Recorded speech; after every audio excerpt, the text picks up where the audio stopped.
You know what's funny? Everyone talks about weight loss like it's just math, eat less, move more, as if our bodies are simple calculators. But nobody talks about the nights you cry in the shower because you don't recognize your own reflection anymore. Or the mornings you promise yourself, today will be different, only to find yourself sitting at the kitchen counter that evening, eating the very thing you swore you'd avoid. I wasn't overeating because I was hungry. I was overeating because I was tired. Tired of stress, tired of expectations, tired of working all day and coming home feeling like I had nothing left to give. And when life gets heavy, food becomes a comfort. At least it did for me. I'd binge without even realizing it. One moment I'm opening a bag of chips, and the next, it's gone and I'm just sitting there asking myself, why did I do that again? And the shame that comes after?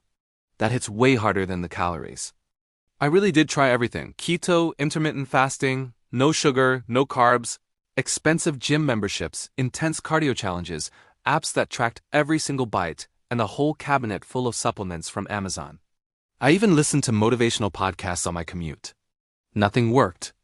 Or, well, it would work for about a week until a stressful day hit, and the whole cycle would start all over again. And then there's the judgment from other people. You hear things like, just have some self-control, as if I actually want to feel this way. If sheer willpower could fix it, I promise you, I would have fixed it years ago. It's not about being weak. It's about feeling completely overwhelmed. My real breaking point wasn't even the number on the scale. It was when my young daughter looked at me one afternoon and asked, Mom, why are you always sad? I didn't have an answer for her, because it wasn't just sadness. It was the feeling of being trapped inside my own habits, inside my own brain. Then one day, a coworker, someone who'd always been very direct and honest with me, said something that just stuck. She said, what if your issue isn't your body? What if it's your mind?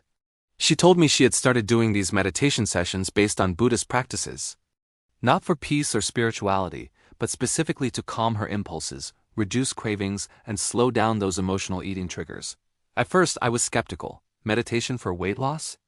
Come on. But then she said something that hit me right where I lived. You do an overeat because you hungry. You overeat because your mind is drowning. And I felt that. Deeply. She showed me these guided sessions she was using, the Samsara weight loss meditations.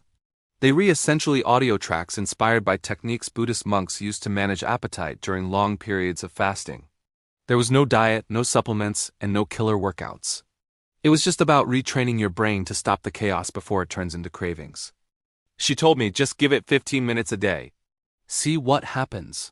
And honestly, at that point I had tried everything else. What was one more thing? I was desperate enough to give it a shot.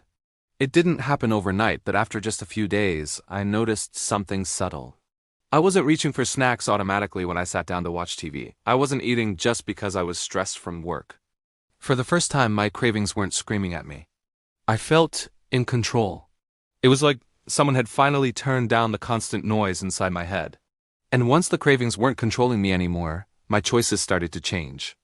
My habits began to shift. And yes, my body started changing too, naturally, without the struggle. I'm not here to tell anyone what to do, and I'm not saying it's some kind of magic pill. But for me, this was the first time something actually addressed the root of the problem instead of just the symptoms. So if you're struggling, if you feel like you've tried everything under the sun, if you're just so tired of feeling disappointed in yourself, please know it's not a lack of willpower. Your mind is overwhelmed, not broken. And if something as simple as a 15-minute meditation can help quiet all that chaos, then maybe, just maybe, there's hope for you too. Thanks for listening, and I hope this helps someone out there.